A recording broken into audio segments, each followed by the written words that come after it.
मुक्ताईनगर येथे गोळीबाराने हादरले. गोळीबार व जीव घेण्याचा चाकूने हल्ला, एक जण जखमी तर 2 किरकोळ जखमी. मुक्ताईनगरमध्ये मटका सट्ट्याच्या दुकानावरती सशस्त्र दरोडा, गोळीबार आणि तलवारीच्या हल्ल्यात 3 जखमी. मुक्ताईनगरमध्ये रात्री 10:30च्या सुमारास ही सदर घटना घडलेली आहे.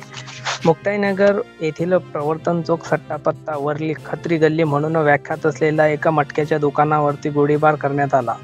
त्या अनुषंगाने मुक्ताईनगर घटनास्थळी DYSP राजकुमार शिंदे व पोलीस निरीक्षक नागेश मोहिते यांनी भेट देऊन पाहणी केली, तर लवकरच हल्लेखोरांना अटक केली जाईल अशी पोलीस निरीक्षक नागेश मोहिते यांनी पत्रकारांशी बोलत असताना सांगितले.